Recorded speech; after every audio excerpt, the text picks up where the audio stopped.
Today, on Guerrilla Broadcast, we're going to talk about why the Sig P220 Legion is the best gun ever. And if you don't agree with what I'm saying, it can and will be used against you.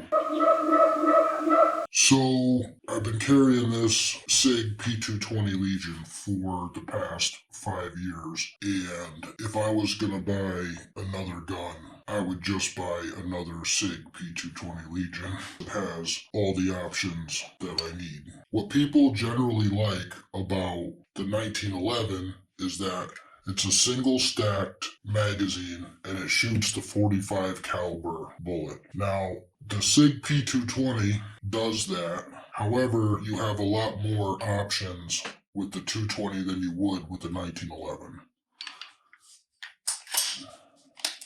With the 1911 is single action only, and the hammer has to be back 100% of the time while it is loaded.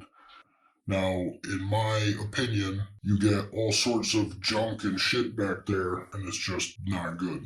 With the P220, it's nice because you have a decocking lever, so you carry it with the hammer down if you want, or you can also carry it with the hammer back. However, you have just a hair trigger. So I like having the options of having no safety and being able to have a long trigger pull on that first shot.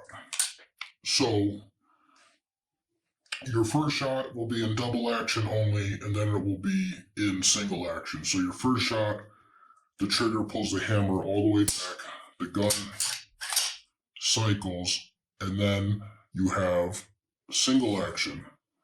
Now, with the Legion, you have the short reset trigger, so the trigger doesn't have to travel that far forward. Holy shit! Until you're able to take that second shot. And get some more of that reset action there. There you go.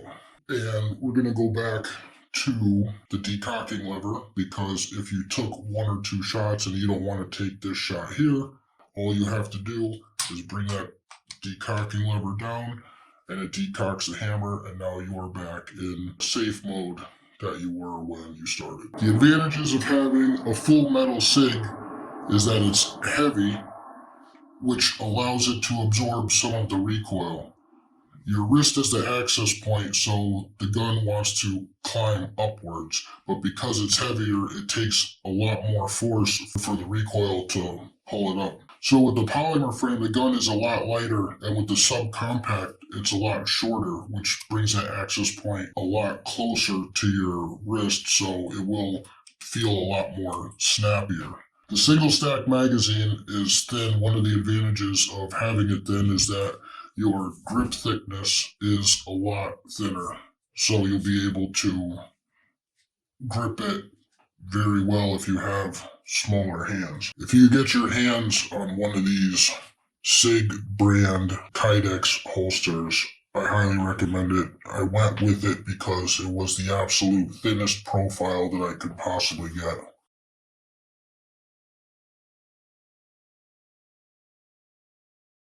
One of the advantages of having the .45 is, yes, it is less ammo. However, in states where you can only have 10 rounds, you have the most amount of firepower for the actual space that the gun takes up.